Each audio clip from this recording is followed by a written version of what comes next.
எல்லாரும் பாஸ்மதி அரிசியில் biryani, fried rice, variety ரைஸுன்னு இப்படி விதவிதமாக செஞ்சு சாப்பிட்டுருப்பீங்க. ஆனால் இந்த காம்பினேஷனில் சாப்பிட்டது உலகத்திலே ஆள் நானாக தாங்க இருப்பேன். அப்படி என்ன காம்பினேஷனில் சாப்பிட்டேன்னு கேட்குறீங்களா? வாங்க சொல்கிறேன். மதியம் என் பையனோட ஸ்கூல் லஞ்சுக்கு ஃப்ரைட் ரைஸ் தாங்க செஞ்சுருந்தேன். அதில் ஒரு கைப்பிடி வேகச்ச சாதம் மீந்து போயிடுச்சுன்னு ஒரு வாரமாக எடுத்து வச்சுருந்தேன். நைட்டு தாங்க அது ஞாபகம் வந்துச்சு. சரி, மதியம் வச்ச குழம்பு ஏதாவது மிச்சம் இருக்கும், அது கூட தொட்டுக்கிட்டு சாப்பிட்லான்னு நினச்சா அதுக்கும் வழி இல்லாமல் போயிடுச்சு. ஏன்னா மதியம் சிம்பிளாக தயிர் சாதத்தோடு முடிச்சுக்கிட்டேன்னா அதுவும் பண்ண முடியல.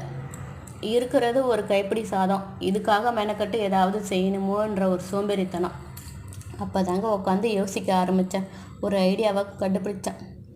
நம்ம பழைய சாதத்தை ஊறுகாயை தொட்டுக்கிட்டு சாப்பிட்ற மாதிரியே இதையும் தொட்டுக்கிட்டு சாப்பிடுவோன்னு இருக்கிற அந்த சாதத்தில் தண்ணியை ஊற்றி உப்பையும் போட்டு நல்லா மிக்ஸ் பண்ணிவிட்டு ஒரு ஓரமாக எடுத்து வச்சுட்டேங்க.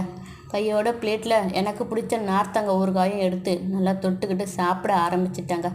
என்னடா இது பாஸ்மதி அரிசிக்கு வந்த சோதனையா இல்லை எனக்கு வந்த சோதனையான்னு நினச்சிக்கிட்டு இருக்கிற அந்த சாதத்தையும் நல்லா ருசித்து சாப்பிட்டு முடிச்சிட்டேங்க. ஆனால் சும்மா சொல்லக்கூடாதுங்க, டேஸ்ட்டு ரொம்பவே நல்லா இருந்துச்சு. உலகத்திலே இந்த காம்பினேஷனில் சாப்பிட்டது நான் தான் ஆளா இல்லை எனக்கு முன்னாடி யாராவது நீங்கள் சாப்பிட்ருக்கீங்களான்னு கமெண்ட்டில் சொல்லுங்கள். மறக்காமல் நம்மளோட சேனலையும் சப்ஸ்கிரைப் பண்ணிவிடுங்க. வீடியோ பிடிச்சிருந்தா லைக் பண்ணுங்கள், ஷேர் பண்ணுங்கள். இதே மாதிரி இன்னொரு வீடியோவில் பார்க்கலாம். பாய்.